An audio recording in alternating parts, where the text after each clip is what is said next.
കോഴിക്കോട് വൻ ലഹരിവേട്ട 80 ഗ്രാമിലധികം ബ്രൗൺ ഷുഗറുമായി 3 പേർ പിടിയിലായി. കോഴിക്കോട് റെയിൽവേ സ്റ്റേഷൻ പരിസരത്ത് നിന്നാണ് പ്രതികൾ പിടിയിലായത്. ഷഹ്റമാൻ കോഴിക്കോട് ചെയ്യുന്ന ഷഹദ വിവരങ്ങൾ. സുഹൈല, കോഴിക്കോട് റെയിൽവേ സ്റ്റേഷൻ പരിസരത്ത് വെച്ചാണ് 85 ഗ്രാം ബ്രൗൺ ഷുഗറുമായിട്ട് 3 യുവാക്കൾ പിടിയിലാകുന്നത്. സിറ്റി ഡാൻസ് ആപ്പും ടൗൺ പോലീസും ചേർന്നാണ് ഈ പ്രതികളെ പിടികൂടിയിട്ടുള്ളത്. കൊണ്ടോട്ടി നെയ്യാർ മണ്ണാറിൽ വീട്ടിൽ അജ്മൽ, അതുപോലെ തന്നെ കോഴിക്കോട് വള്ളിക്കുന്ന് സ്വദേശി അമ്പാടി എന്ന് പറയുന്ന അർജുൻ, അതുപോലെ മണക്കടവ് സ്വദേശിയായിട്ടുള്ള അഭിനവ് എന്നിവരാണ് പിടിയിലായിട്ടുള്ളത്. മധ്യപ്രദേശിൽ നിന്നാണ് വൻ അളവിൽ ഇവർ കോഴിക്കോട്ടേക്കും ഒപ്പം തന്നെ മലപ്പുറത്തേക്കും ലഹരി എത്തിച്ചുകൊണ്ടിരുന്നിട്ടുണ്ടായിരുന്നത്. ഇവർ കഴിഞ്ഞ കുറച്ചധികം നാളുകളായിട്ട് സിറ്റി ഡാൻസ് ഓഫിന്റെ നിരീക്ഷണത്തിലായിരുന്നു.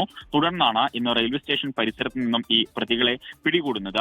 ഈ പ്രതികൾ, അതായത് ഇന്ന് ഈ പിടിയിലായിട്ടുള്ള പ്രതികൾക്ക് ഇതിനു മുൻപും വിവിധ പോലീസ് സ്റ്റേഷനുകളിൽ വിവിധ കേസുകൾ ഉണ്ട് എന്നുള്ളതാണ് നമുക്ക് മനസ്സിലാക്കാൻ സാധിക്കുന്നത്. ഇവരെ സംബന്ധിച്ചിടത്തോളം ഇവര് രാമനാട്ടുകര അതുപോലെ തന്നെ കൊണ്ടോട്ടി ഭാഗങ്ങളിൽ വിൽപ്പന നടത്തുന്ന മയക്കുമരുന്ന് മാഫിയയിലെ പ്രധാന കണ്ണികളാണെന്നും പോലീസ് പറയുന്നുണ്ട്. കൂടാതെ ഇവരും സ്ഥിരമായിട്ട് ലഹരി ഉപയോഗിക്കുന്ന ആളുകളാണ്.